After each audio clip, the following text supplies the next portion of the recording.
সিরাত, তুমি এখানে? ইন্টারভিউ বোর্ডে রিফাতের এক্স গার্লফ্রেন্ড সিরাতকে দেখে রিফাত নিজেই অবাক হয়ে যায়।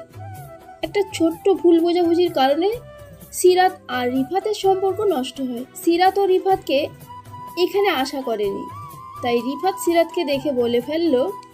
সিরাত, তুমি এখানে? সিরাত কোনো রকম নিজেকে সামলিয়ে রিফাতের দিকে কটু দৃষ্টি নিক্ষেপ করে বলল, এক্সকিউজ মি, কে আপনি? বসের সাথে কিভাবে ব্যবহার করতে হয় সেটাও জানেন না? রিফাত বুঝতে পারল সিরাতের এখনো সেই রকমই রাগ আছে, তাই রিফাত বলল।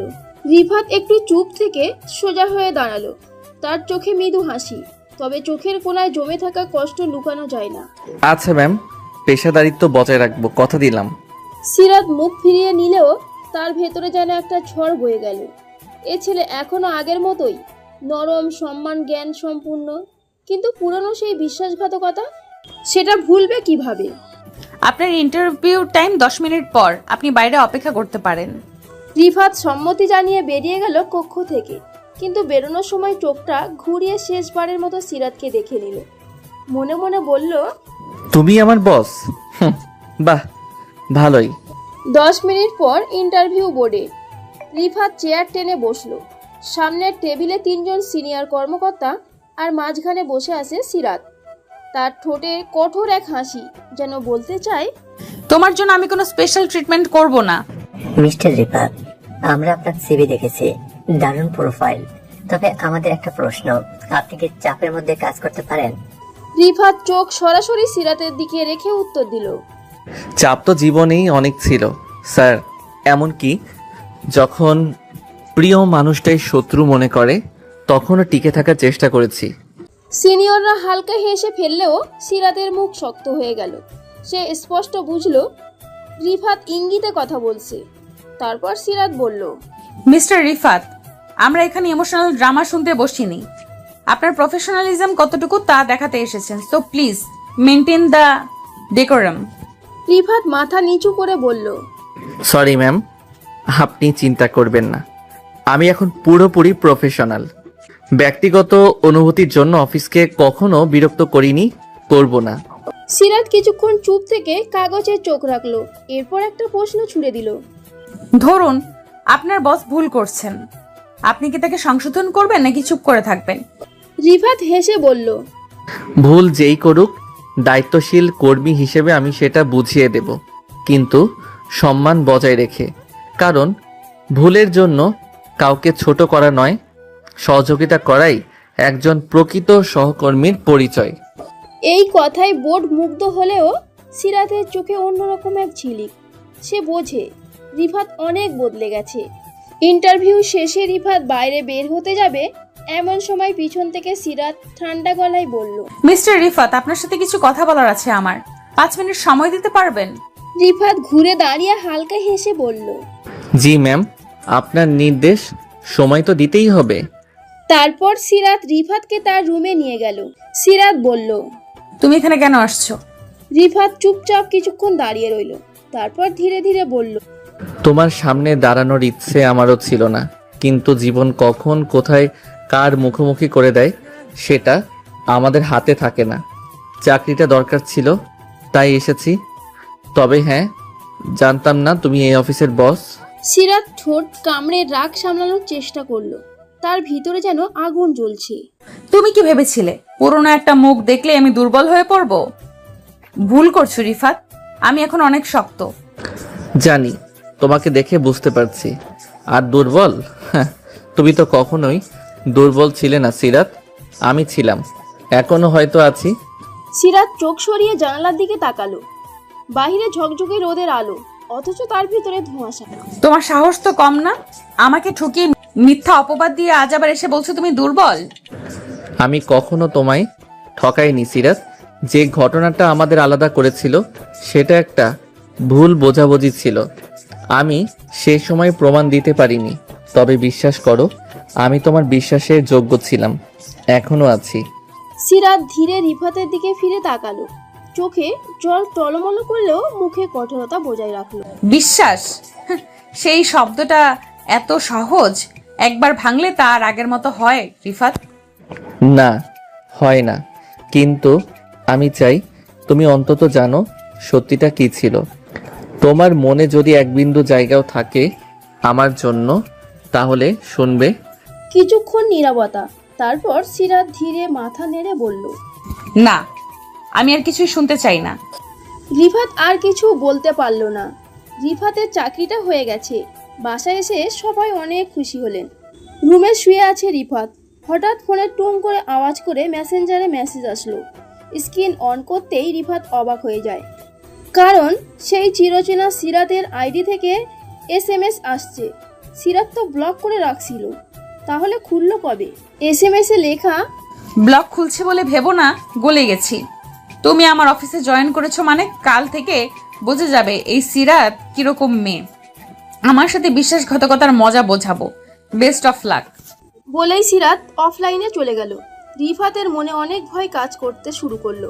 কাল যে কি শুরু হবে তার উপর দিয়ে। এইসব ভাবতে ভাবতে কখন যে ঘুমিয়ে গেছে রিফাত জানে না। পরের দিন রিফাত তাড়াতাড়ি ঘুম থেকে উঠে ফ্রেশ হয়ে অফিসে যাওয়ার জন্য প্রস্তুতি নিল। রিফাত শুধু একটা কথাই ভাবছে, সিরাত কিরকম ব্যবহার করবে, কি অত্যাচার শুরু করবে সেই জানে। রিফাত সময়ের আগে অফিসে পৌঁছে গেল। নতুন চাকরি, তার উপর বস আবার পুরনো প্রেমিকা, যে কিনা এখন তার উপর ক্ষিপ্ত। ভেতরে টেনশন আর অজানা ভয়, তবুও চেহারায় শান্ত ভাব রাখার চেষ্টা। আপনি কি মিস্টার রিফাত? জি, আমি। ম্যাডাম আপনাকে সরাসরি তার কেবিনে যেতে বলেছেন। রিফাতের গলা শুকিয়ে গেল। এত সকালে কেন ডেকেছি? সিরাতের কেবিনে গিয়ে রিফাত বলল, আসতে পারি ম্যাম? আসুন, বসুন mister Rifat. Thank you ma'am. Sirat কিছু ফাইল তার দিকে এগিয়ে দিল। এই ফাইলগুলো কালকের মধ্যে শেষ করতে হবে। তাছাড়া আপনার অফিস ডেস্কটা আমাদের ফিনান্স সেকশনের একদম সামনে, যেন কাজ মনিটর করা যায়। ঠিক আছে ম্যাম। আর একটা কথা, আপনার সাথে আমার কোনো ব্যক্তিগত সম্পর্ক ছিল, আছে কিংবা থাকবে এই ধারণা কেউ পেলে আপনি নিজেই দায়ী থাকবেন। এই জন্য আমি আপনাকে চাকরি থেকে ফায়ার করব। এখানে আপনি শুধুই একজন এমপ্লয়ি। বুঝেছি ম্যাম। অফিস আমার কাছে পূর্ণ পেশাদার জায়গা, আমি এই নীতিতেই চলি। রিফাতের এই জবাবে সিরাতের ঠোঁট কাঁপলো, কিন্তু কিছু বলল না। তার চোখে একটা দ্বন্দ্ব, প্রাক্তনের প্রতি রাগ আর কোথাও লুকিয়ে থাকা একটা অনুভব। রিফাত কেবিন থেকে বের হয়ে এসে অফিসে বসতেই সহকর্মীরা তাকে ভালোভাবে গ্রহণ করলো। সবাই জানে সে সিরাতের পুরনো চেনা। গুঞ্জন ছড়াতে শুরু করলো, কিন্তু রিফাত সবার সাথে পেশাদার আচরণ করে নিজেকে নিয়ন্ত্রণে রাখলো। লাঞ্চের সময়, ভাই শুনছি আপনি আমাদের ম্যাডামের বিশেষ চেনা। আপনি যা শুনছেন তার যে কাজের বিষয়ে মনোযোগ দিন, ওটাই বেশি দরকারি। এভাবে দিনটা পেরিয়ে গেল। সিরাত কয়েকবার দূর থেকে রিফাতের কাজ মনিটর করলো। সে দেখে ছেলেটা সত্যিই সিরিয়াসলি কাজ করছে। কোনো অযথা গল্প নেই, কারোর সাথে ঘনিষ্ঠতা নেই। তার নিজের মধ্যেও একটা প্রশ্ন ঘুরপাক খাচ্ছে, রিফাত কি আসলেই বদলে গেছে? কয়েকদিন পর অফিসে রিফাতের কাজ নিয়ে সিনিয়রদের প্রশংসা শুরু হয়। সিরাত সেটা দেখে আরও রাগান্বিত হয়, কারণ রিফাতের প্রশংসা সে সহ্য করতে পারছে না। একদিন অফিস শেষে সিরাত একা কেবিনে বসে, হঠাৎ রিফাত দরজায় নক করলো। ম্যাম, আপনি ডেকেছিলেন? মিস্টার রিফাত, এই প্রজেক্টটা আপনি বানিয়েছেন?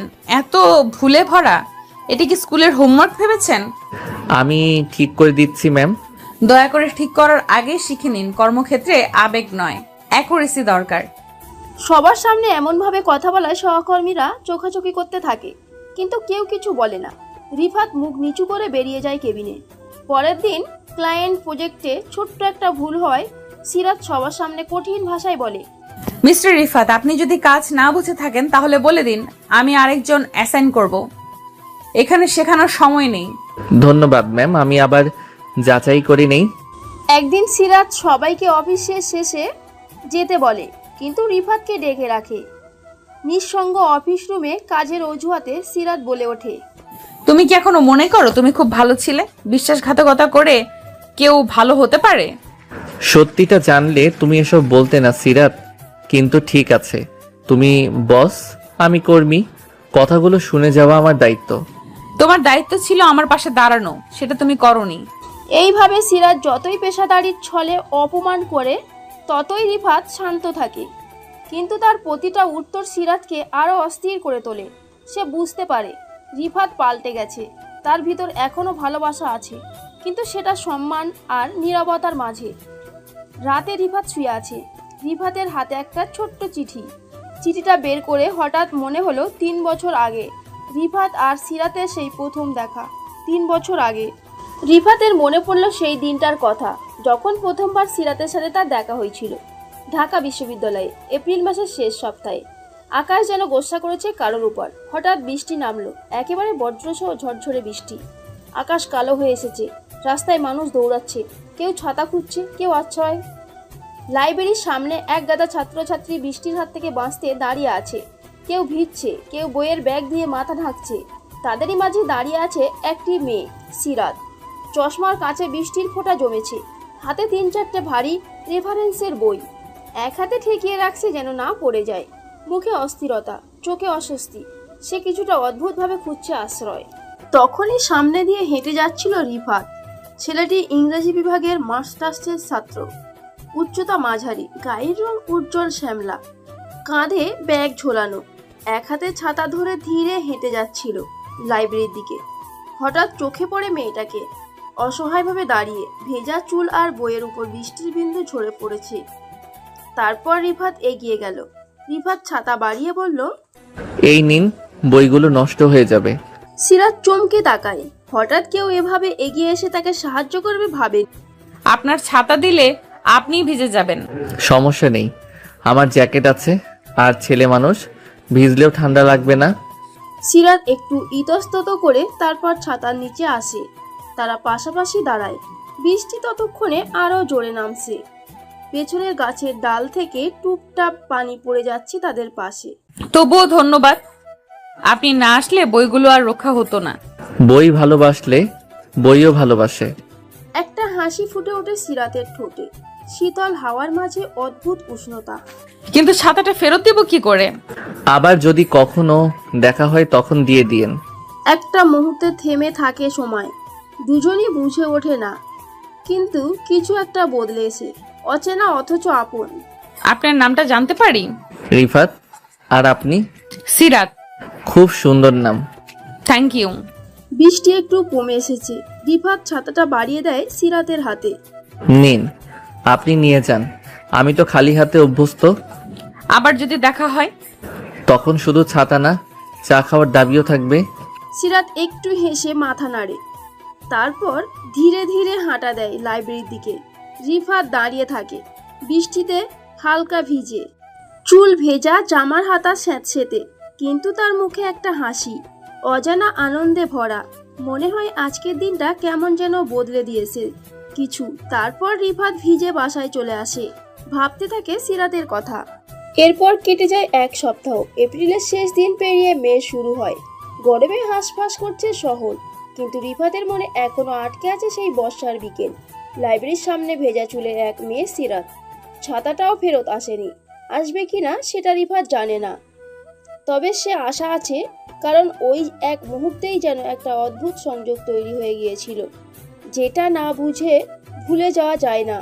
রিফাত প্রতিদিনের মতো লাইব্রেরিতে যায়, চুপচাপ বই পড়ে, মাঝে মাঝে জানলার বাইরে তাকায়, খোঁজে সেই মুখ, সেই চশমা, যেটা এক বিকেলের ছায়া হয়ে ছিল তার পাশে। কিন্তু সিরাত আর আসে না। হঠাৎ একদিন লাইব্রেরির করিডোরে বই খুঁজতে খুঁজতে আচমকাই এই যে আপনি ছাতাওয়ালা। রিফাত চমকে তাকায়। তার চোখে মুহূর্তেই আলো খেলে যায়। সিরাত, তুমি না মানে আপনি? আমাকে তুমি করেই বলতে পারেন। তাহলে তুমিও তুমি করে বলো, কিন্তু এতদিন পর। হ্যাঁ, ছাতাটা ফেরত দিতে এসেছিলাম, অনেকদিন হয়ে গেছে। রিফাত হেসে বলে, আমি ভেবেছিলাম তুমি আর আসবে না। আসবো না কেন? ছাতা তো চায়ের বিনিময়ে ফেরত দেওয়ার কথা ছিল। তাহলে চলো চায়ের দোকানে যাই। ক্যাম্পাসের টিএসসির পাশে চায়ের দোকান। দুজনে পাশাপাশি বসে, ছোট্ট টেবিলে 2টো চায়ের কাপ। সিরাত একটু নড়ে চড়ে বসে, কথা বলার সাহস খোঁজে। তুমি সব সময় এমনই সাহায্য করো মানুষদের? সবাইকে না, শুধু যারা চশমার ভেতর দিয়ে কাপা চোখে তাকায় তাদের জন্য একটু আলাদা মনে হয়। সিরাত হেসে ফেলে, তার হাসিটা এবার খোলা স্বস্তির। তুমি খুব অন্যরকম। আর তুমি খুব চুপচাপ। ভেতরে যত ভাব, বাইরে তত কম শব্দ। সেটা বোঝা যায়, কিন্তু শব্দ না থাকলেও কিছু কথা থেকে যায়, ঠিক যেমন ওই দিনের মতন। একটা নীরবতা নামে। কিন্তু সেটা অস্বস্তি নয়, বরং নরম, কেমন যেন পরিচিত। সন্ধ্যার দিকে তারা হাঁটে ক্যাম্পাসের পথ ধরে। তোমার বইগুলো রক্ষা পেল, আমি খুশি। আর আমার একটা বিকেল মনে রাখার মতো হয়ে গেল। তাহলে হয়তো আরো কিছু বিকেল তৈরি করা যায় একসাথে। সিরাত কিছু বলে না, শুধু তাকায়, চোখে ছোট্ট একটা হাসি, সম্মতির ভাষা শব্দ ছাড়াই। সেদিন ছিল আরেকটা বর্ষাহীন সন্ধ্যা, কিন্তু মনের ভেতরে যেন বৃষ্টি পড়ছিল ধীরে মিষ্টি করে। অচেনা থেকে আপন হওয়া শুরু হয়তো এখান থেকেই। পরের দিন টিএসসির চায়ের দোকানে বিকেল 5টা বাজে। টেবিলের উপর দুটো কাপ, একটা ধোঁয়া এখনো হালকা ধোঁয়াটে, আর একটা ঠোঁট ছুঁয়ে নিয়ে একটু কমে গেছে। রিফা চুপচাপ তাকিয়ে আছে সিরাতের দিকে, যেন মেয়েটার চোখেই কোনো একটা কবিতা লেখা, যা সে মুখস্থ করতে চায়। হঠাৎ রিফাত বলে ওঠে, তোমার চোখ দুটো খুব অদ্ভুত জানো। কেমন অদ্ভুত? যেন চুপচাপ থেকে সব বলে ফেলে, কিছু না বললেও মনে হয় সব শুনে ফেলেছি। সিরাত একটু হেসে চা খেতে থাকে। হালকা হাওয়ায় চুল উড়ে এসে মুখে লাগে। সে গুটিয়ে কানের পেছনে সরিয়ে নেয়। রিফাত অপলক দৃষ্টিতে তাকিয়ে থাকে সেই ছোট্ট অঙ্গিভঙ্গির দিকে। কত সাধারণ অথচ কত গভীর। তুমি সবসময় এত সিরিয়াস হয়ে তাকাও কেন? তোমার দিকে না তাকিয়ে থাকা কঠিন। আসলে তোমার পাশে বসে মনে হয় সময় ধীর হয়ে আসে। সিরাত এবার কিছুটা চুপ করে যায়। অদ্ভুত একটা হালকা শ্বাস পড়ে যায় তার বুকে। তার বুকের ভেতরেও কি একটু কাঁপন? আমার খুব একটা বন্ধু নেই এখানে। ক্লাস, বই, লাইব্রেরি, এর বাইরে কিছু ভাবিনি কখনো। তাহলে আজ থেকে ভাবো, আমার মতো একজনকে নিয়ে ভাবা দোষের কিছু না, তাই তো? সিরাত তার চায়ের কাপটা দুই হাতে জড়িয়ে ধরে, যেন কাপের উষ্ণতা তাকে সাহস দিচ্ছে। চোখের কোণে লুকানো একটা ছোট্ট হাসি। তুমি চা খেতে ভালোবাসো? না, একটু থেমে আবারও বলল, তবে যেদিন থেকে ভেজা মেয়েটার পাশে বসে 1 কাপ চা খেয়েছি, সেদিন থেকে মনে হয় চায়েরও একটা গল্প হয়। সিরাত এবার একটু নিচু গলায় হেসে ফেলে। হাসিটার আওয়াজ নেই, কিন্তু চোখ দুটো চকচক করে ওঠে। চা শেষ করে টিএসসি থেকে বেরিয়ে পাশাপাশি হাঁটতে লাগলো দুজন। সূর্য ডোবার আগে নরম আলো শরীরে পড়ছে। রাস্তায় হালকা ভিড়, সিঙ্গারা, চা, বিড়ির দোকানগুলোয় আলো জ্বলছে। পেছনে গুনগুন করে কেউ গিটার বাজাচ্ছে। তারা পাশাপাশি হাঁটে, কারো হাতে ছাতা নেই, কিন্তু মনে হয় একটা অদৃশ্য ছায়া তাদের দুজনকে এক করে রেখেছে। তোমার নামটা প্রথম যেদিন শুনেছিলাম মনে হয়েছিল সিরাত। এটা শুধু নাম না, যেন কোনো পথ, সরু, গভীর, একটু কঠিন, কিন্তু শেষে নিয়ে যায় কোথাও শান্তিতে। আর তুমি সেই শান্তির ঠিকানার লোক? হয়তো আমি সেই পথের পাশে দাঁড়িয়ে আছি। যদি তুমি হাঁটতে চাও, আমি পাশে পাশে হাঁটবো। একটু চুপ, তারপর, অনেক বছর পর মনে হচ্ছে কেউ আমায় সত্যিই দেখতে চায়, শুধুই আমি হয়ে। রিফাত থেমে দাঁড়ায়।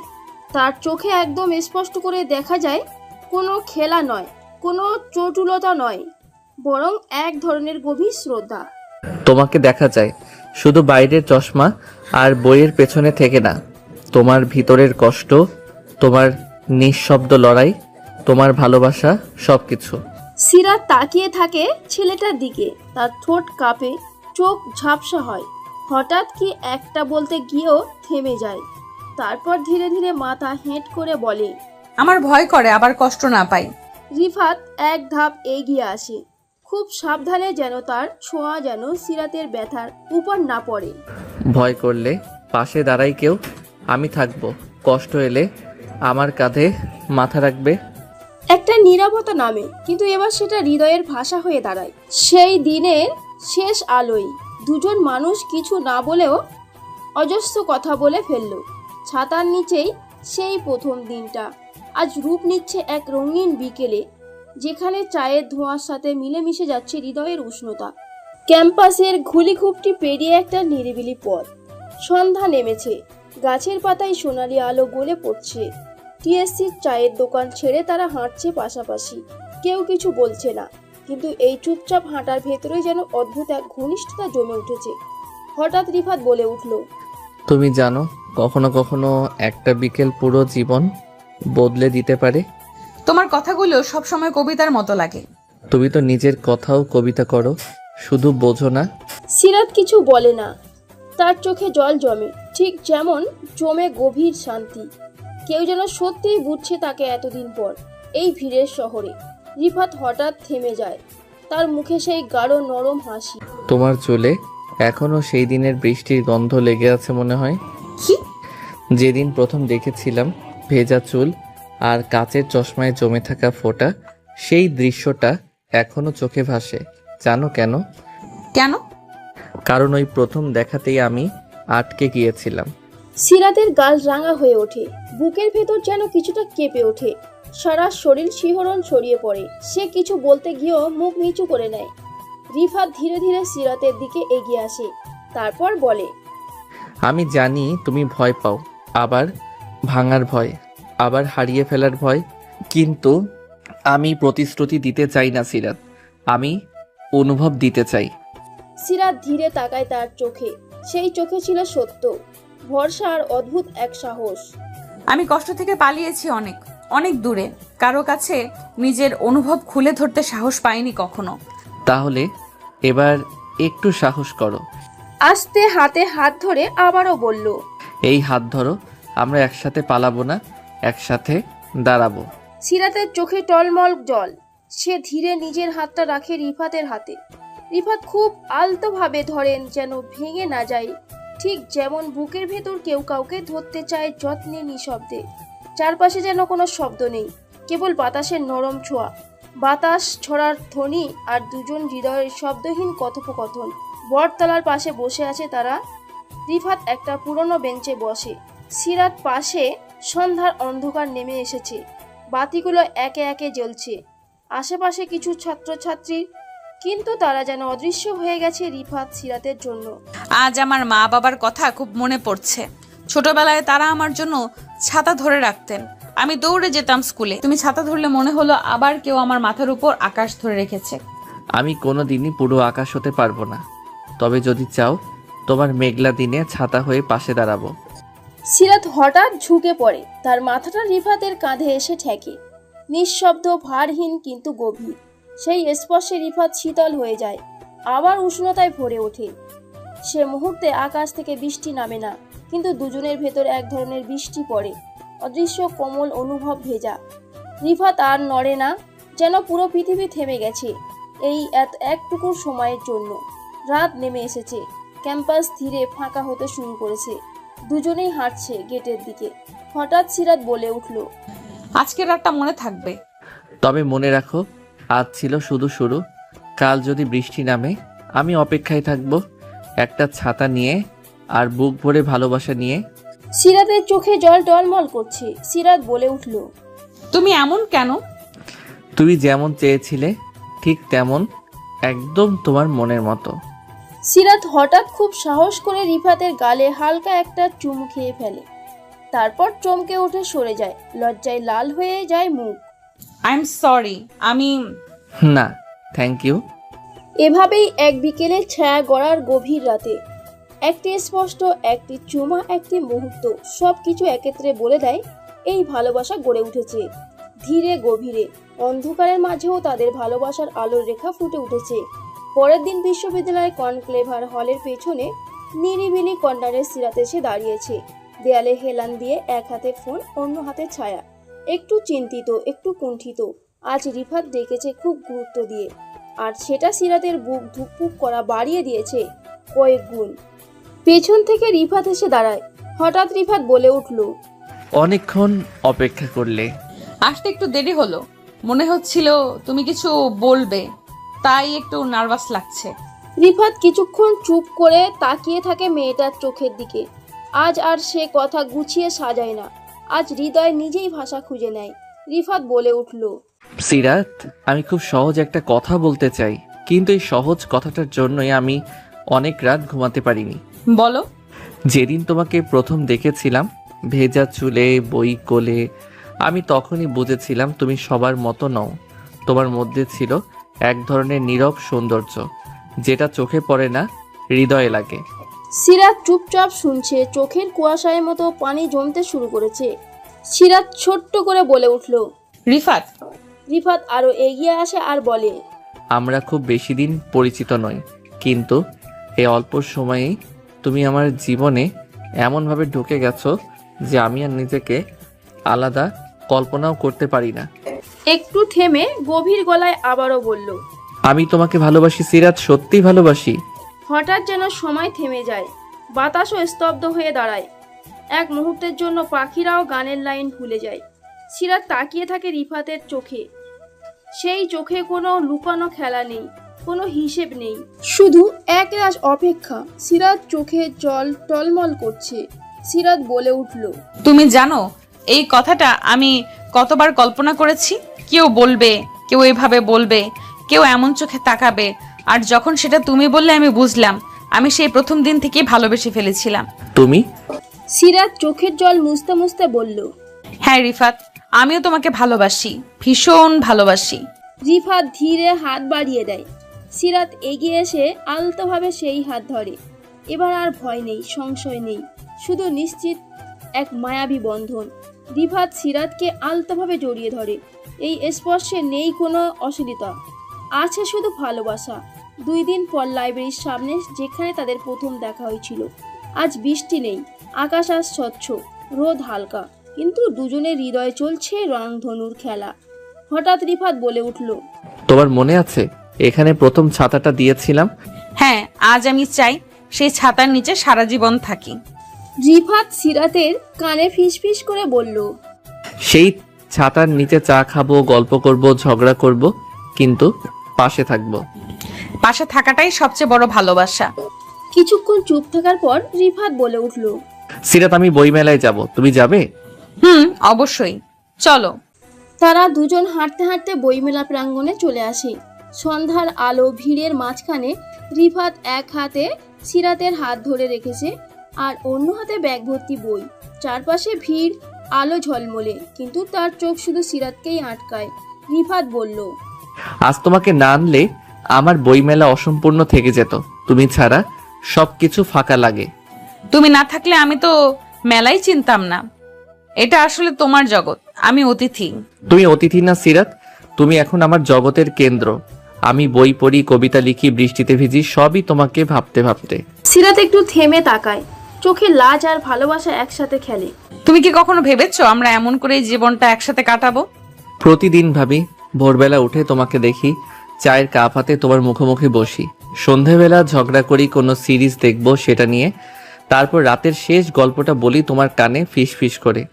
সিরাত চোখ নামিয়ে ফেলে, তার চোখে জল জমেছে, শুধু ভালোবাসাই নয়, এক ধরনের ভয়েও। আমার ভয় করে রিফাত, সম্পর্কগুলো আজকাল বেশি দিন টেকে না। একটা সময় গিয়ে সবকিছু বদলে যায়। তুমি যদি একদিন বদলে যাও। আমি যদি বদলাই, তবে সেটা হবে তোমাকে আরো বেশি ভালোবাসার দিকে। কারণ আমি যদি তোমার অভ্যাস হয়ে যাই, তাহলে নিজেকে বদলাতে পারি না আর। সেই মুহূর্তে লোকজন, আলো, চারপাশের শব্দ সব ধ্বংস হয় এক নিঃশব্দ হৃদয় স্পর্শে। রিফাত সিরাতের দিকে এক ধাপ এগিয়ে এসে তার কপালে একটা আলতো চুমু খায়। আশেপাশে মানুষ থাকলেও সেই স্পর্শ শুধু তাদের ছিল, নিজস্ব, অদ্বিতীয়। বইমেলায় আরও কিছুক্ষণ সময় কাটিয়ে রিফাত আর সিরাত বাসায় ফিরে আসে। এভাবেই কিছুদিন রিফাত আর সিরাতের প্রেমের খুনসুটিতে কিছুদিন কেটে গেল। বেশ কিছুদিন পর সিরাত রিফাতকে ফোনে পাচ্ছে না। হোয়াটসঅ্যাপে সিন দেখাচ্ছে, কিন্তু কোনো রিপ্লাই নেই।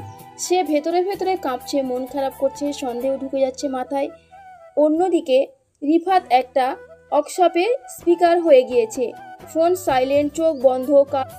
কাজ শেষ করে বাইরে বের হয়ে দেখে 11টা মিস কল আর এক গাদা মেসেজ। সিরাতের মেসেজ দেখে রিফাত দৌড়ে কল করে।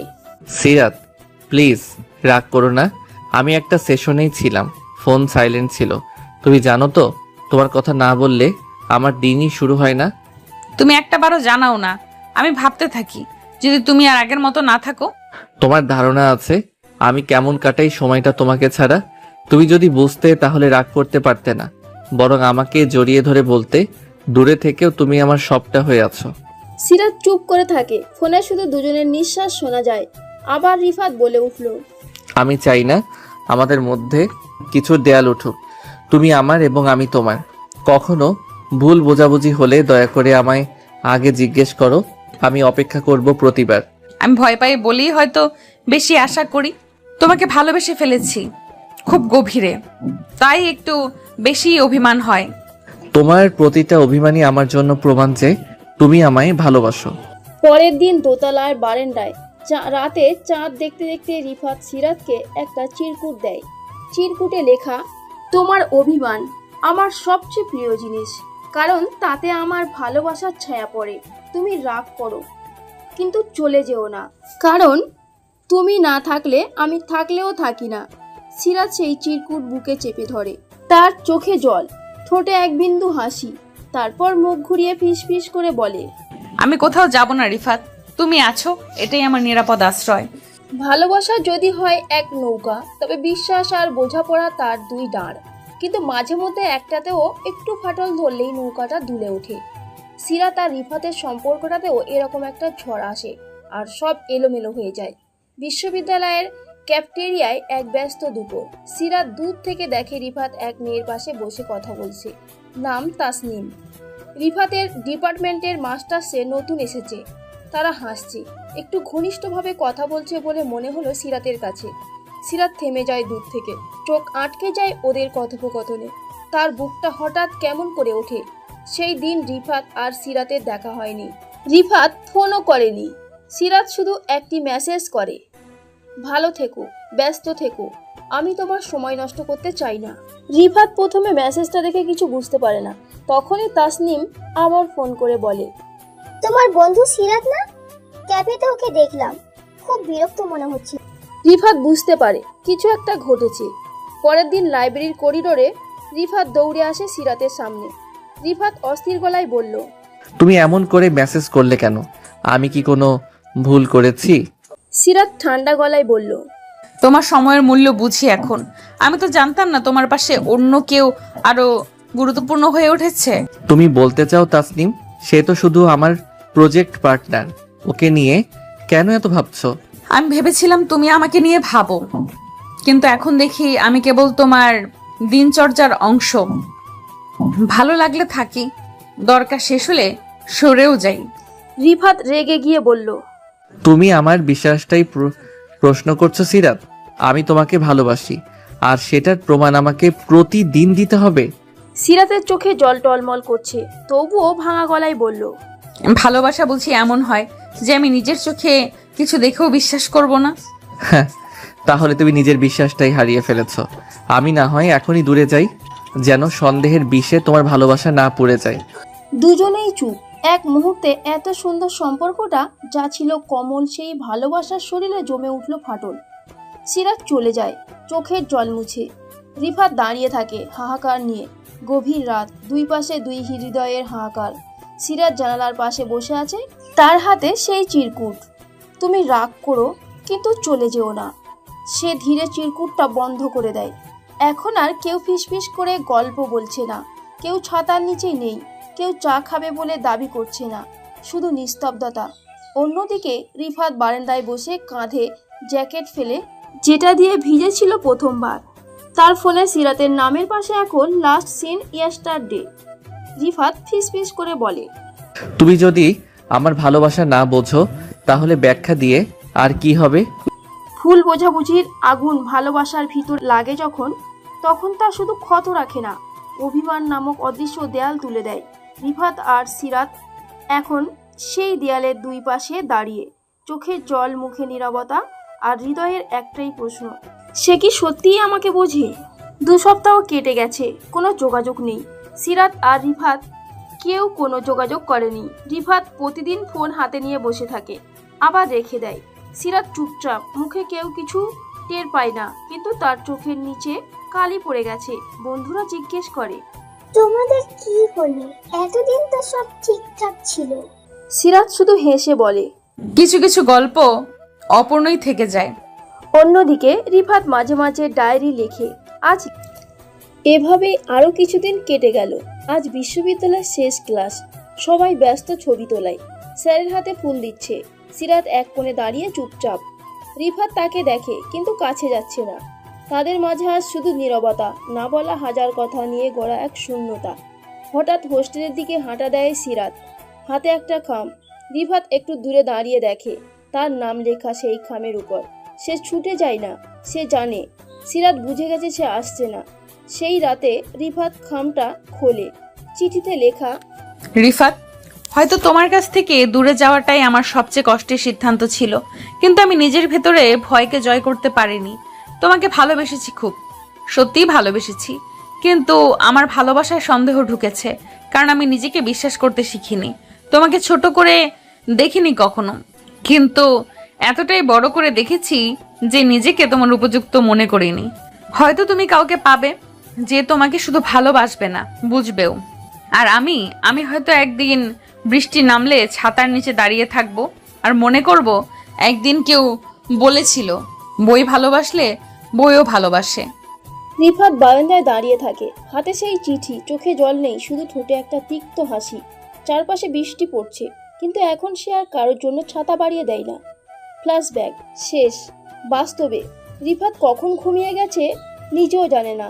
পরের দিন রিফাত যথারীতি সময় মতো অফিসে আসে। আজ তার প্রেজেন্টেশন আছে এক বড় ক্লায়েন্টের সামনে। সে মাথা নিচু করে কাজ করছে। সহকর্মীরা বোঝে ছেলেটা সিরিয়াস, তার মধ্যে কেমন একটা অভিজাত নীরবতা। সিরাত দূর থেকে তাকিয়ে দেখছিল।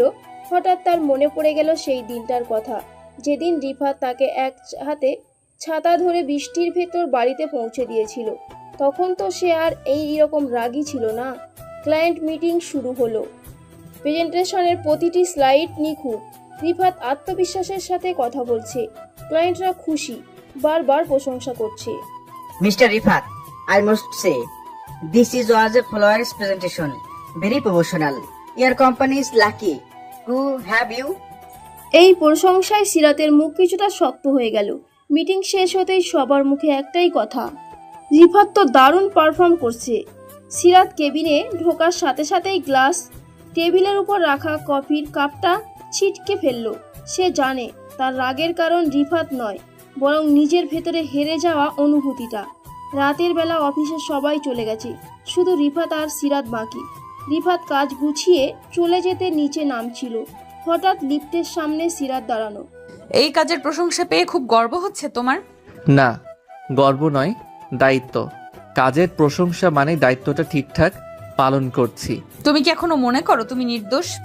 আমি আমার দোষ স্বীকার করতে জানি সিরাত, কিন্তু তুমি কখনো আমাকে সুযোগ দাওনি সত্যিটা বলার। শুধু রাগে হটকারিতায় সম্পর্কটাকে শেষ করে দিয়েছিলে। তুমি আমার পাশে থাকলে আমি হয়তো আজ অন্যরকম হতাম রিফাত। এখনো দেরি হয়নি সিরাত, আমি আজও ভালোবাসি, কিন্তু ভালোবাসা মানে জোর করা নয়। তুমি যদি চাও আমার ভালোবাসা তোমার অপেক্ষায় থাকবে, না চাইলে একটা শ্রদ্ধাশীল দূরত্ব থাকবে। সিরাত কোনো কথা বলল না, তার চোখে জল, মুখে স্তব্ধতা। রিফাত ধীরে ধীরে চলে গেল লিফটে। গভীর রাত, সিরাত একা কেবিনে বসে। কাজের ফাইলে চোখ নেই, কেবল একটাই প্রশ্ন বারবার মনে আসছে, রিফাত কি ফিরে আসবে, নাকি সে শুধু দায়িত্ব পালন করে চলে যাবে সব ভালোবাসা রেখে। পরের দিন অফিস শেষে সন্ধ্যা নেমেছে শহরের আকাশে। অফিস বিল্ডিংয়ের চারপাশে আলোর জ্যোৎস্না, কিন্তু তবুও কেন যেন একটা শূন্যতা। সিরাত কেবিনে একা বসেছিল। কাজের চাপে অফিসে থাকতেই হলো বাড়তি কিছুক্ষণ। বাইরে তখন বৃষ্টি নেমে গেছে, রাস্তা ভিজে চকচক করছে। ক্লান্ত চোখে ঘড়ির দিকে তাকিয়ে দেখে রাত 8:45। হালকা করে একটা দীর্ঘ নিঃশ্বাস ছেড়ে ল্যাপটপ বন্ধ করে ফেলল। ব্যাগ কাঁধে ঝুলিয়ে ধীরে ধীরে নেমে গেল নিচে পার্কিং এরিয়ায়। উপরে লিফটে নামতে নামতেই একটা ফোন কলে ব্যস্ত হয়ে পড়ে। জি স্যার, প্রেজেন্টেশনের সব ফাইনাল ডকুমেন্ট আমি কাল সকালেই মেল করে দিব। হ্যাঁ, ক্লায়েন্টদের সব চাহিদা মিলিয়ে দেখেছি।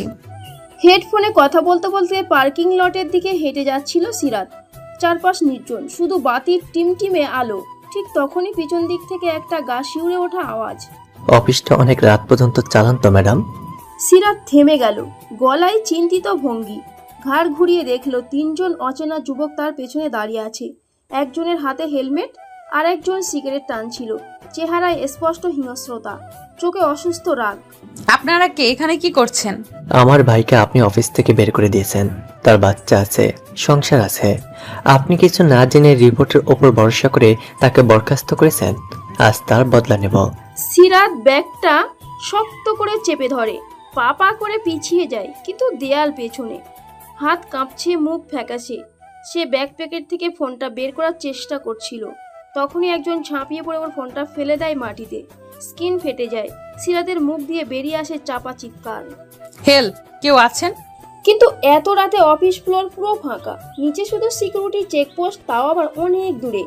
একজন ওর হাত চেপে ধরে বলল, চেঁচালে আরো খারাপ হবে, চুপ করে থাকো। হঠাৎ করে একটা শব্দ, একটা বাইকের বিকট ব্রেক। সিরাতের ঘোলাটে চোখের সামনে একটা ছায়ামূর্তি এসে দাঁড়ায়। বাইকের হেলমেট খুলে সেই ছেলেটার সামনে আসে রিফাত। হাত ছাড়ো। কেউ মেয়েদের ভয় দেখায় এভাবে? হেডলাইন বানাতে চাও কাগজে? তুই কে? হ্যাঁ, আমাদের ব্যাপারে নাক গলাবি না। আমি সেই লোক যার গায়ে হাত দিলে ভাঙা হাত আর হাসপাতালে রাত দুটোই ফ্রি। লোকগুলো বুঝে ওঠার আগেই রিফাত ঝাঁপিয়ে পড়ে। প্রথম ছেলেটার গালে একটা ঘুষি ছিটকে পড়ে। দ্বিতীয়জন ঘাড়ে হাত তুলে মারতে যায়। রিফাত নিচু হয়ে তার পা ধরে মাটিতে ফেলে দেয়।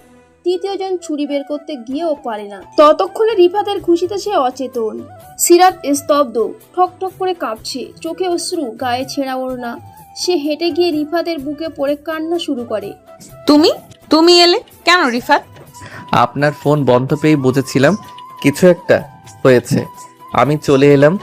আমি জানি আপনি যতই শক্ত হন না কেন, দিন শেষে আপনি একটা মেয়ে, আর আপনি কষ্ট পেলে আমি নিজেকে ক্ষমা করতে পারবো না। তুমি ভেবেছিলে তুমি বদলে গেছো, তুমি ঠান্ডা হয়ে গেছো, কিন্তু আজ বুঝলাম তুমি শুধু পরিণত হয়েছো, ভালোবাসা হারাওনি। রিফাত তার কোট দিয়ে সিরাতের কাঁধ ঢেকে দেয়। তার চোখে তখন জলজলের সাহস আর প্রশ্রয়। তারা একসাথে সিকিউরিটিকে ডাক দেয়। পুলিশে খবর দেয়। অপরাধীরা ধরা পড়ে। তবে সেদিন রাতটা তাদের সম্পর্কের জন্য একটা মোড়। সিরাত প্রথমবার ভাঙা চোখে রিফাতকে দেখে তাকে একটা আশ্রয় মনে হয়, একটা শান্ত বিশ্বাস। চলেন ম্যাম, আপনাকে বাড়ি পৌঁছে দেই। আজ শুধু বস না, একজন মানুষ হয়ে আপনার পাশে দাঁড়াতে চাই। আর আমি আজ শুধু একজন কর্মী নয়, একজন মানুষকে নতুন করে চিনেছি, যে ভালোবাসা হারায়নি, শুধু অপেক্ষায় ছিল। সেই রাতের বৃষ্টি যেন আবারও ফিরে এলো, কিন্তু এবার ছাতা ধরেছিল রিফাত। আর সিরাত তাকে চোখের জলে ভিজতে দিল না। সেই রাতের পরের দিন সকালে অফিসের করিডোরে সবাই যার যার ডেস্কে কাজে মনোযোগী।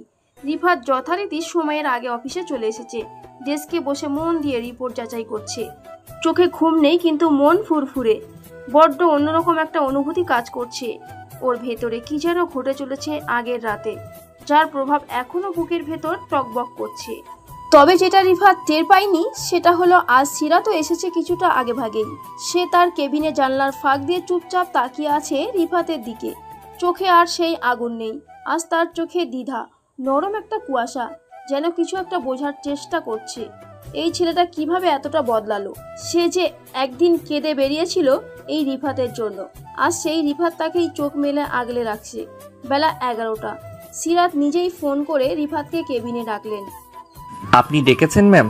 হ্যাঁ, এই ফাইলটা রিভিউ করে দিও। আর তোমার গতকালকের ক্লায়েন্ট ইমেলটা আমি পড়েছি, ভালো হ্যান্ডেল করেছো। ধন্যবাদ ম্যাম। এই প্রথম সিরাতের কণ্ঠে কোনো রাগ বা খোঁচা ছিল না, একটা নরম সুর, যেন ইচ্ছে করেই সে রিফাতকে অপমান নয়, উৎসাহ দিতে চাইছে। লাঞ্চ ব্রেকে সিরাত ক্যান্টিনে গিয়ে বসে এক কোণে। চোখ ঘুরিয়ে দেখে রিফাত দূরে বসে সালমান আর 3জন সহকর্মীর সঙ্গে খাচ্ছে আর হাসছে। তার চোখে আবারও সেই পুরনো স্মৃতি ভেসে ওঠে, যখন রিফাত তার জন্য খাওয়া দাওয়া ভুলে যেত, ছোট্ট জিনিস খুশি করত তাকে। তখনই সে নিজেকেই অজান্তেই চাপা দীর্ঘশ্বাস ফেলে। সেদিন বিকেলে রিফাত যখন একা করিডোর দিয়ে যাচ্ছে, পেছন থেকে সিরাত ডাক দেয়। রিফাত, একটা কথা বলবো? জি বলুন ম্যাম। আজ কেমন আছো তুমি? ভালোই। কাজ আর আপনার নির্দেশ, এই দুই নিয়েই বেঁচে আছি। সব সময় এত পেশাদার থাকতে হয় না। আমি চাই তুমি নিজেকে একটু হালকা করে ফেলো। সব বোঝা একা টানার দরকার নেই। রিফাত থমকে যায়। কথাটা যেন খুব সাধারণ ছিল, কিন্তু হৃদয় ধাক্কা দিল। একটা সময় সে এই মেয়েটার এমন কথার জন্য অপেক্ষা করত। আজ সেটা শুনে নিজেই থমকে গেছে। রাতের বৃষ্টি। অফিস থেকে বের হচ্ছিল রিফাত ছাতা হাতে। হঠাৎ পেছন থেকে একজোড়া পায়ের শব্দ। সিরাত একা ভিজতে ভিজতে নিচে নেমে এসেছে। একসাথে হাঁটবো? অবশ্যই, কিন্তু আপনি তো গাড়িতে। আজ ইচ্ছে করেই হেঁটে যাচ্ছি, কিছু কথা বলা দরকার। রাস্তায় হাঁটছে দুজন, ছাতার নিচে ঘন নীরবতা। বাইরের ভিজে রাস্তার মতোই যেন ভিজে আছে ভেতরটা। রিফাত, একটা কথা বলবো, সত্যি বলবে? কেন তুমি সেদিন আমাকে বাঁচাতে ছুটে এলে? কারণ আপনাকে এখনো আমার কেউ মনে হয়। আপনি ভুল বুঝে থাকলেও আমি আজও আপনাকে ভুলে যেতে পারিনি। ভালোবাসা তো সময়ের সাথে শেষ হয় না, বদলায়, বেড়ে যায়। সিরাতের চোখে জল চলে আসে। সে মুখ ফিরিয়ে নেয়, কিন্তু গলার কাঁপুনি রিফাত বুঝতে পারে। আমি ভেবেছিলাম তুমি আমায় ঠকিয়েছিলে, কিন্তু আজ বুঝছি ঠকে গিয়েছিলাম আমি আমার ভুলের কারণে। ভুল ছিল আমাদের দুজনেরই। আমি হয়তো তোমার পাশে দাঁড়াতে পারিনি ঠিকভাবে, কিন্তু আজ আছি পাশে প্রতিটা মুহূর্তে। এইভাবে প্রতিদিন একটু একটু করে বদলে যেতে থাকে সিরাত। তার চোখে আজ আর রিফাত সেই বিশ্বাসঘাতক না, সে একজন নির্ভরতার নাম। অফিসে এখন সিরাত আর কখনো রিফাতকে অন্যদের সামনে ছোট করে না, বরং দু একবার তাকে খোলাখুলি প্রশংসাও করে। একদিন হোয়াইট বোর্ডে সিরাত লিখে ফেলে একটা meeting reminder, the team meet with mister Rifat, সকাল 11টার শেপ। তার নিচে ছোট্ট করে একটা স্মাইলি আঁকা থাকে। সহকর্মীরা চোখ কুঁচকে তাকায়। সালমান ফিসফিস করে বলে, দুজনের মধ্যে কিছু চলছে না তো আবার? অফিসের একটা মিটিং শেষে যখন সে বের হতে যাচ্ছিল, তখন তার ফোনে একটা মেসেজ আসে। সেই মেসেজটা পুরনো বন্ধু নুসরাতের। নুসরাত তার প্রাক্তন কলেজ ফ্রেন্ড, একজন খুব ভালো বন্ধু যাকে রিফাত অনেকদিন পর দেখেছে। নুসরাত, যার সাথে রিফাতের অনেক স্মৃতি ছিল, তাকে ফোনে কিছু ব্যক্তিগত বিষয়ে পরামর্শ দেয়। তবে রিফাত তখনও ভুলে যায় যে সিরাত এসব দেখবে। সে যখন মেসেজ পড়ে, সে জানতে পারে নুসরাতের ব্যক্তিগত জীবনে নিয়ে কিছু সমস্যা হচ্ছে।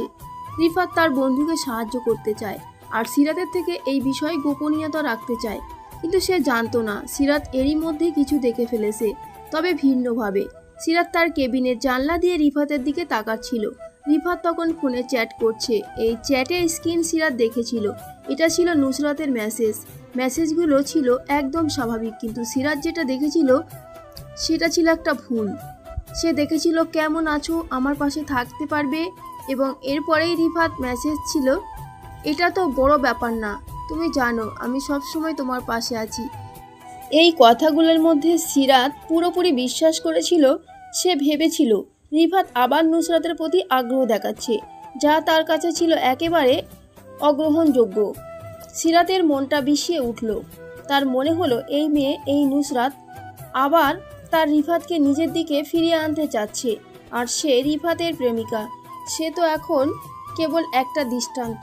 তবে সিরাত কিছু বলল না, নিজের মনেই রাগ জমিয়ে ফেলল আর তাতে গা ভাসাতে থাকলো। 3 দিন পর অফিসের এক জটিল মিটিং। রিফাত আর সিরাত দুজনেই অংশ নিচ্ছিল, তবে সিরাতের মনোযোগ ছিল একদম অন্যদিকে। সে মিটিংয়ের মাঝে একবারও রিফাতের দিকে চোখ তুলে তাকালো না। রিফাত অবশ্য বিষয়টি তেমন একটা বুঝতে পারেনি। তার মনে হচ্ছিল সিরাতের মেসেজটা কিছুটা বদলেছে, কিন্তু সে মনে করেছিল হয়তো কিছু অফিসের কাজের চাপ। অফিস শেষে সিরাত রিফাতকে ডেকে বলল, তুমি আবার কি মেসেজ করেছিলে নুসরাতকে? আমার দিকে তাকিয়ে বলো, তোমার সম্পর্ক কি কেবল ব্যবসার জন্য ছিল? ম্যাম, কি বলছেন এগুলা? নুসরাত একজন পুরনো বন্ধু, শুধু কিছু পরামর্শ দিয়েছিল। কি পরামর্শ? রিফাত, তুমি জানো আমি খুব ভালোভাবে বুঝি তুমি আমার সামনে এসব একেবারেই পারো না।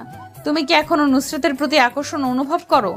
আমার সঙ্গে নুসরাতের কোনো সম্পর্ক ছিল না ম্যাম, সবে কয়েকদিন আগে তার ব্যক্তিগত সমস্যা নিয়ে কথা বলছিলাম। আপনি কিভাবে এটা ভুল বুঝলেন? সিরাত কিছু বলল না, শুধু চোখে চোখ রেখে রিফাতের দিকে তাকিয়ে রইল। তবে তার মন ছিল একদম গুলিয়ে গিয়েছিল। তার মধ্যে আতঙ্ক, সন্দেহ আর কষ্টের মিশ্রণ। সে জানতো না রিফাত সত্যি নুসরাতের সঙ্গে কিছু করছে না, কিন্তু তার মন কিছুতেই শান্ত হচ্ছিল না। একটা ভয় কাজ করছিল যে হয়তো রিফাত তাকে ছেড়ে দেবে। এই পরিস্থিতি ক্রমশ আরও খারাপ হয়ে যায়। একদিন সিরাত আর রিফাত একসাথে অফিসে কাজ করতে গিয়ে পরস্পর থেকে আরও দূরে চলে যায়। সিরাত নিজেকে প্রায় একেবারে বিচ্ছিন্ন ভাবতে থাকে, আর রিফাত অজ্ঞাতভাবে তার ভুল বুঝতে পারেনি।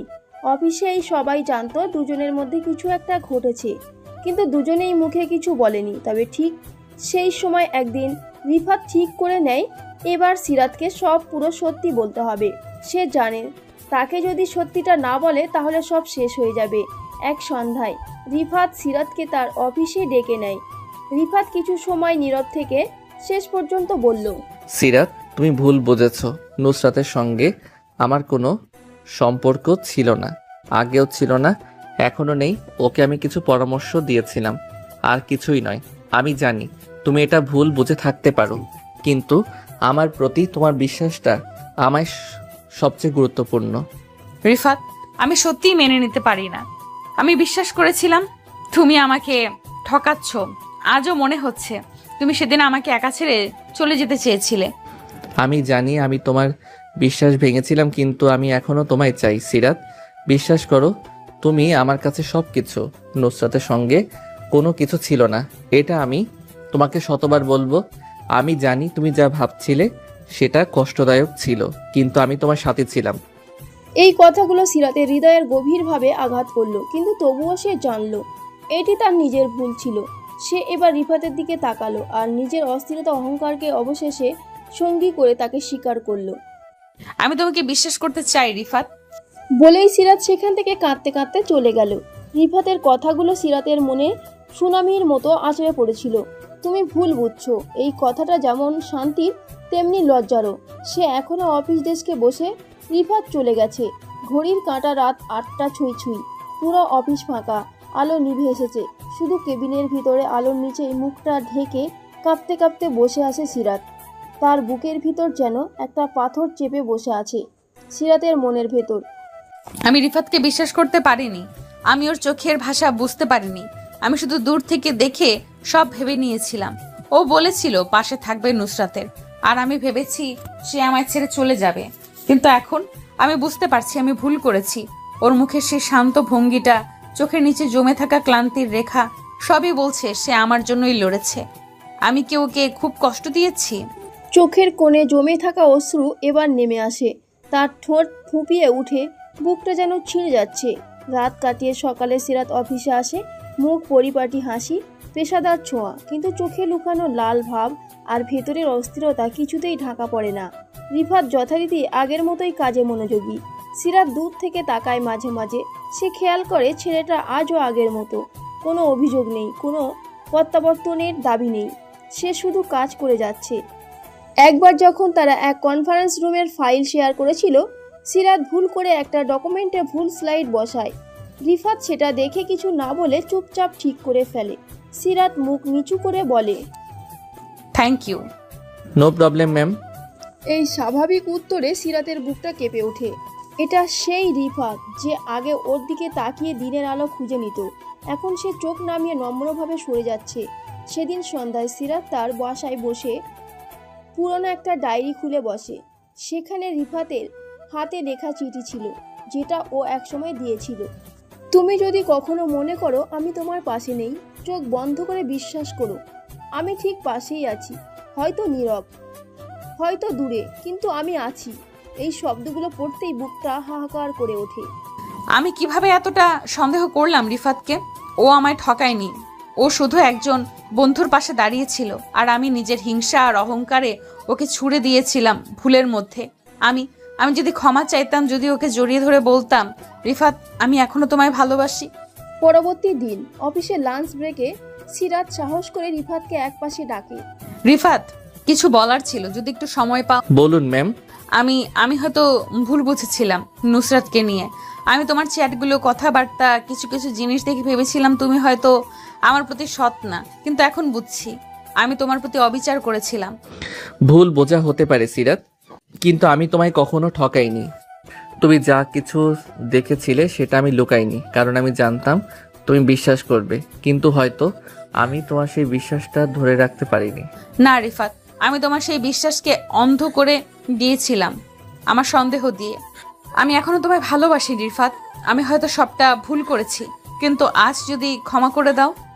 এই মুহূর্তে রিফাত চুপ করে থাকে। সে কিছু বলে না, তবে তার চোখের জল আর ঠোঁটের কোণের হালকা হাসি স্পষ্ট বুঝিয়ে দেয় তার হৃদয়ের জায়গাটা এখনো সিরাতের জন্য খালি হয়নি। সে ধীরে ধীরে বলে, আমরা সবাই ভুল করি সিরাত, কিন্তু সেই ভুল থেকে ফিরে আসতে পারাটাই ভালোবাসা। একটি বিকেলের আলোয় অফিসের ছাদে দাঁড়িয়ে দুজন মানুষ, একজন অনুতপ্ত আর একজন ক্ষমাশীল। তাদের মাঝে ভাষা নেই, শুধু চোখের ভাষা। একটা ভুল বোঝা, একটা অশান্তি, একটা ভাঙা বিশ্বাস, সব কিছু পেরিয়ে তারা আবার একে অপরকে খুঁজে পেতে শুরু করেছে। এটাই ভালোবাসার পরিণতি, হৃদয়ের ভুলগুলো বোঝা আর মাপ করার সাহস রাখা। একদিন হেড অফিস থেকে আসে একটি ইমেল। একটি গুরুত্বপূর্ণ প্রজেক্ট এসেছে, যা কোম্পানির জন্য বড় সুযোগ। টপ লেভেলের ম্যানেজমেন্ট সিদ্ধান্ত নেয় এই প্রজেক্টের দায়িত্ব থাকবে সিরাত ও রিফাতের উপর। প্রথমে সবাই অবাক। সিরাত নিজে সম্মতি দেয়, কারণ সে চায় রিফাতের সঙ্গে কাজ করে বুঝতে আজকে রিফাত কেমন। আর রিফাত সে প্রস্তুত, কারণ তার কাছে সিরাতের পাশে থেকে কাজ করাটা একটা সুযোগ। আবারও প্রমাণ করায় প্রজেক্ট শুরুর দিন একটি মিটিং রুমে বসে আছে তারা দুজন। টেবিলে ছড়ানো ডকুমেন্ট, ল্যাপটপে টাইপের শব্দ, মাঝে মাঝে চোখাচোখি, আবারও দ্রুত মুখ ফিরিয়ে নেওয়া। এই ক্লায়েন্টটা একটু ডিটেল ওরিয়েন্টেড, আমাদের কিছুটা কৌশলী হতে হবে। আপনার সাথে কাজ করলে কৌশল আসবেই ম্যাম। রিফাত হাসি দিয়ে বলল। সিরাত মুখ লুকিয়ে হাসে। রিফাতের ঠোঁটের কোণে চিরচেনা হাসিটা ফেরে। একদিন কাজের চাপে লাঞ্চ করতে হয়নি। সন্ধ্যায় বের হতেই রিফাত দেখে সিরাত এখনো একা কাজ করছে।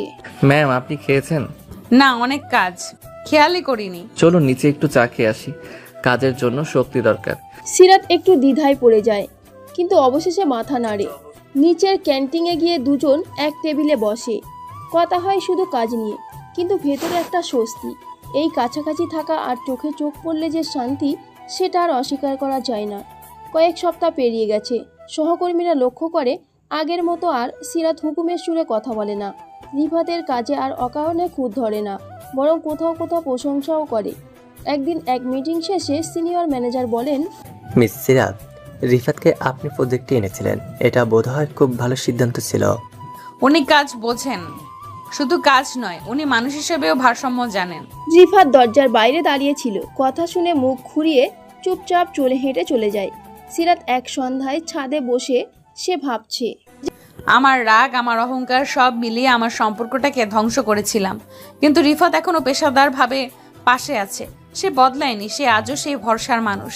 আমি কি পারবো আরেকবার বিশ্বাস করতে ভালোবাসা আর কাজ দুটো একসাথে চলে? প্রজেক্ট সফলভাবে শেষ হয়। ক্লায়েন্ট খুশি, ম্যানেজমেন্ট প্রশংসা করে। অফিসে ছোট্ট একটা সেলিব্রেশন হয়। এক কোণে দাঁড়িয়ে সিরাত ও রিফাত। সিরাত কণ্ঠে এক অদ্ভুত কোমলতা এনে বলে, এই সফলতায় তোমার অবদান সবচেয়ে বেশি রিফাত, থ্যাংক ইউ। তুমি পাশে ছিলে বলেই পারলাম সিরাত। এই প্রথমবার ম্যাম স্যার নয়, তারা একে অপরের নাম ধরে ডাকে। এটা এক ছোট্ট পদক্ষেপ, কিন্তু গভীর। তাদের সম্পর্ক এখনও কোনো নাম পায়নি, কোনো সংজ্ঞা নয়, কিন্তু ভেতরে ভেতরে তা গড়ে উঠেছে বিশ্বাস, সম্মান আর বোঝাপড়ার ভিতরে। প্রজেক্ট শেষে অফিসে এক ধরনের হালকা ভাব। সবাই খুশি, কিন্তু রিফাত আর সিরাতের মধ্যে যেন এক দীর্ঘ নীরব আকর্ষণ ঘোরাফেরা করছে। কারো মুখে প্রকাশ নেই, কিন্তু চোখে চোখ পড়লেই একটা দীর্ঘ শব্দ, ভাষা স্পষ্ট বোঝা যায়। সেদিন হঠাৎই বিকালের দিকে বৃষ্টি নামে। অফিস ছুটির সময় হলো, কিন্তু অনেকেই থেকে গেছে, কেউ ছাতা আনেননি। সিরাত জানলার পাশে দাঁড়িয়ে কফির পাশে ধোঁয়া ওড়াচ্ছে। পাশে এসে দাঁড়ায় রিফাত। বৃষ্টিটা আজ কেমন যেন শান্ত, তাই না? ঠিক তোমার মতো। আগে এতটা চুপচাপ ছিলে না তুমি। রিফাত হেসে বলল। তুমি বদলে দিয়েছো আমাকে। সিরাত থমকে যায়। রিফাত আবারও বলে, ভালোবাসা মানুষকে শান্ত করে দেয়। আমি সেই ভালোবাসা একবার পেয়েছিলাম, হয়তো আজও পাই, শুধু নাম নেই। ভালোবাসার নাম দেওয়া লাগে না সব সময়, অনুভবটাই যথেষ্ট, যদি সেটা সত্যি হয়। দুজনই তখন জানালার পাশে দাঁড়িয়ে। বাইরে বৃষ্টি, ভেতরে চুপচাপ কাঁপা কাঁপা হৃদয়। রিফাত কিছু বলে না, শুধু তার দিকে তাকিয়ে থাকে। সে চোখ দুটোতে যেন এক চিরচেনা আকুতি। এক অফিসিয়াল ট্যুরে যেতে হয় ঢাকার বাইরে। রিসোর্টে রাতের দিকে একটা বনফায়ার। সহকর্মীরা গান গায়, কেউ গিটার বাজায়। সিরাত একটু দূরে বসে, হালকা শীতে কাঁপছে। সরি, আমার কাছে অতিরিক্ত শাল নেই, কিন্তু আমার কোটটা নিতে পারো? সিরাত একটু অবাক, তারপর কোটটা নিয়ে নিজের কাঁধে জড়ায়। রিফাত ওর পাশে এসে বসে। আগে হলে তোমার কোটটা জোর করে ফেলে দিতাম। আর এখন? সিরাত ধীরে বলে, এখন বুঝি কিছু ভালোবাসা ফিরে পেতে সময় লাগে, কিন্তু যদি সত্যি হয় তা কখনো ফুরায় না। সেই রাতে রিসোর্টের খোলা আকাশের নিচে তারা দুজন কেবল নীরবে পাশাপাশি বসে থাকে। কেউ কিছু বলে না, কিন্তু মনে মনে তারা অনুভব করে পুরনো সেই ভালোবাসা আবার জেগে উঠেছে। প্রতিদিনের অফিস এখন যেন একটু সহজ, একটু মিষ্টি। সিরাত মাঝে মাঝে নিজে থেকেই রিফাতের ডেস্কে এসে বলে, আজ কফি বানাচ্ছি আমি, এক কাপ লাগবে? রিফাত হাসে, মাথা নাড়ে। সহকর্মীরাও দেখে সিরাত আর আগের মতো কঠিন নয়। তার চোখে একটা উজ্জ্বলতা, মুখে এক নরম হাসি। একদিন লাঞ্চ ব্রেকে রিফাত এক পা এগিয়ে এসে বলে, এই নতুন সিরাতটাকে আমি আগে দেখিনি। এই সিরাতটা ছিল, তুমি কখনো খেয়াল করনি। আমি শুধু রাগ আর ভুল বুঝাবুঝিতে নিজেকে আড়াল করেছিলাম। এখন যদি বলি আমি আবার তোমার সেই হাসিটা চাই? তুমি পেলে আমি দেব না এমন কিছু নেই। তুমি এখনো আমাকে ভালোবাসো, তাই না? রিফাত এক পা এগিয়ে এসে বলে, তোমার নাম নেই না, কিন্তু প্রতিটা নিঃশ্বাসে তুমি থাকো। সিরাত ধীরে ধীরে রিফাতের হাত ধরে, তারপর বলে, আমার আর তোমার মাঝে এখনো অনেক কিছু আছে, কিন্তু যদি তুমি বাসা থাকো আমি সব ভরসা করে সামনে হাঁটতে পারি। তাহলে শুরু আবার নতুন করে, কিন্তু এবার আমরা দুজনেই পেশাদার, আর তার ভেতরে লুকিয়ে থাকা হৃদয় দিয়ে ভালোবাসবো। চাঁদের আলোয় তাদের হাতে হাত, চোখে চোখ, একটা গভীর নিঃশব্দ প্রতিজ্ঞা। ভালোবাসা ফিরেছে, এবার আর কোনো ভুলে হারাবে না। রিফাতের পরিবার জানে সে নতুন অফিসে জয়েন করেছে, তবে সিরাত সম্পর্কে এখনো কিছুই জানে না। মা প্রায়ই বলে, তোর বয়স তো কম হলো না রে বাবা, এবার একটা ভালো মেয়ে দেখিস। আমি তো ভাবি তোর অফিসেই কেউ পছন্দ করে বসে আছে কিনা। রিফাত হেসে এড়িয়ে যায়, তবে মন বলছে মায়ের সামনে একদিন এই অফিসের ম্যামকেই নিয়ে গিয়ে দাঁড়াবে। সিরাতের বাবা একজন অবসরপ্রাপ্ত সরকারি কর্মকর্তা, কড়া ধাঁচের মানুষ। তিনি আজও চান সিরাতের জীবন হোক একেবারে পারফেক্ট। সিরাত মুখে কিছু বলে না, কিন্তু রাত্রে একা নিজের ঘরে বসে রিফাতের সঙ্গে ভিডিও কলে কথা বলে। চোখের কোণা ভিজে যায়। রিফাত, তুমি কি ভাবো আমরা পারবো সবকিছু ঠিক করতে? তুমি পাশে থাকলে আমি কিছুতেই হারবো না।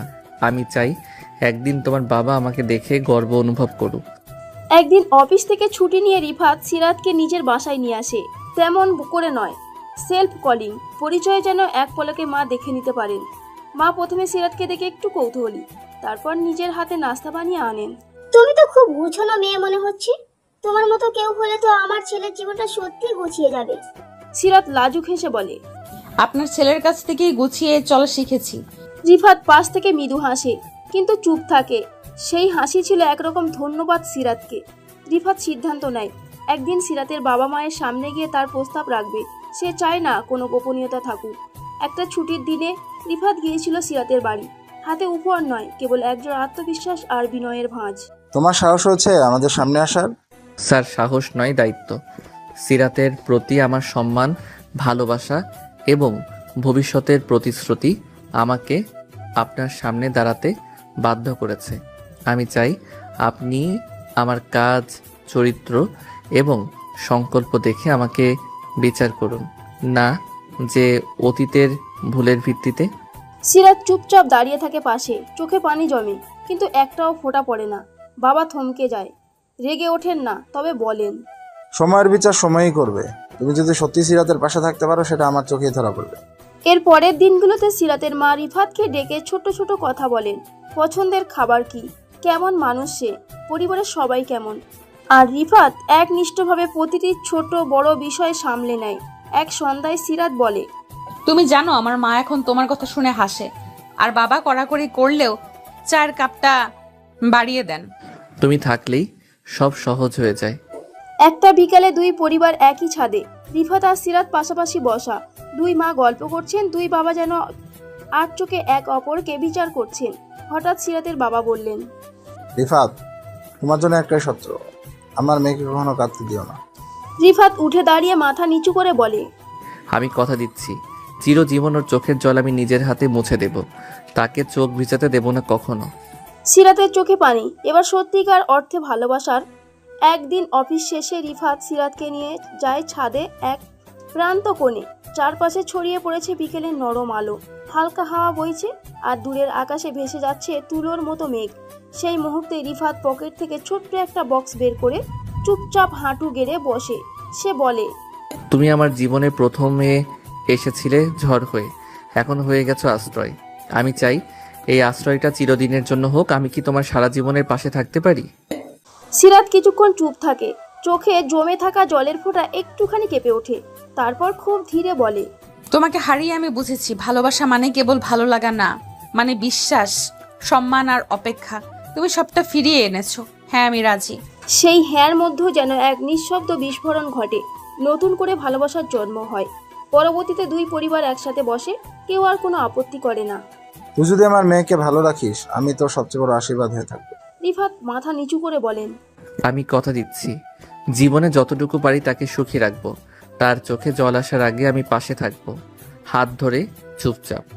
এরপর তাদের এঙ্গেজমেন্ট হয় ঘরোয়া উৎসবে। মেহেন্দির গন্ধ, হাসির শব্দ আর কণ্ঠে উৎসাহিত আশীর্বাদের মাঝে তাদের নতুন জীবন শুরু হতে চলেছে। অফিসে সিরাত আগের মতোই সিরিয়াস, কিন্তু পরে সে একদম বদলে যায়। চা হাতে নিয়ে যখন রিফাতের পাশে বসে, তখন চোখে থাকে শান্তির রেখা। এক সন্ধ্যায় রিফাত বলে, তুই জানো, অফিসে যখন তুমি ধমক দাও তখন আমি ভাবি এই মেয়েটা আমার, যে জীবন সাজিয়ে চলে আর আমায় গুছিয়ে রাখে। সিরাত হাসে, একটু লজ্জা মিশে থাকে চোখে, তারপর বলে, আর যখন তুমি বাসায় এসে আমার কপালে হাত রাখো, আমি ভাবি তুমি সেই পুরনো রিফাত, আমার বডিগার্ড জামাই।